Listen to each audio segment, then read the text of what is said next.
You're standing on a balcony looking out perfectly calm, and a quiet voice in your head says, "What if you jumped?" You don't want to. You step back, a little shaken, and you wonder, what is wrong with me? Nothing. Nothing is wrong with you. That thought you just had is one of the most normal things a human brain does, and by the end of this, you'll understand exactly why it happens and why it means nothing about who you are. These are called intrusive thoughts, sudden, unwanted flashes that drop into your mind uninvited. The urge to swerve the car, the image of shouting something awful in a silent room, the thought of dropping something precious off a ledge. They show up, they horrify you for a second, and then they're gone. And here's the first thing you need to know. Almost everyone has them. When researchers actually survey people about this, the numbers are striking, and the overwhelming majority of people report experiencing intrusive thoughts. Studies looking into it have found that somewhere around 80 to 90% of people get them. The dark flashes, the inappropriate images, the "why did I just think that" moments. They are not a sign of a broken mind. They are a sign of a completely normal one. So why does your brain do this at all? Think about what your brain's main job actually is. It's a threat detection machine. For hundreds of thousands of years, the brains that survived were the ones that ran simulations, that imagined the danger before it happened. What if I fell? What if that went wrong?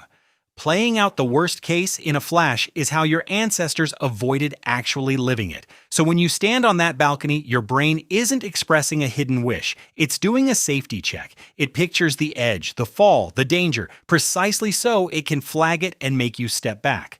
The thought, "what if you jumped?" is weirdly your brain protecting you. The horror you feel right after is the proof. That thought is the opposite of what you want. But here's where it gets interesting and where people get stuck. For most of us, an intrusive thought arrives, we go, that was weird, and it floats away. But sometimes a thought lands and we react to it. We think, wait, why would I think that? Does that mean something about me? Am I a bad person, a dangerous one? And the moment you do that, or the moment you treat the thought as important, your brain takes the hint. Remember, it's a threat detector. You've just told it, loud and clear, this thought is a threat. So it does its job and flags it harder. It brings the thought back again and again to make sure you're paying attention to the thing you marked as dangerous. That's the trap. The thought was never the problem. The fear of the thought is what gives it power. The more you fight it, the more important it looks and the louder it gets. So what actually helps? You let it be a thought. That's it. When one of these flashes shows up, the most powerful thing you can do is almost nothing. And notice it, label it.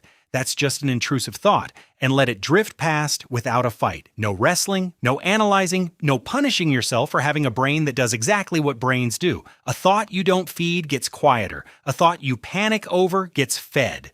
One important note, if these thoughts ever become constant, genuinely distressing, or start running your daily life, that's not a character flaw either. That's a sign to talk to a professional, because there are people who help with exactly this and it works. But for the everyday flashes, the balcony, the swerve, the awful thing you'd never say, the truth is gentle and simple. A scary thought is not a secret confession. It's not a warning. It's not the real you leaking out. It's just your busy, overprotective brain running one of its millions of background checks and occasionally showing you one you weren't meant to see. You are not your thoughts. You're the one watching them go by. And the scariest ones? They're usually just proof of how much you care about doing no harm at all.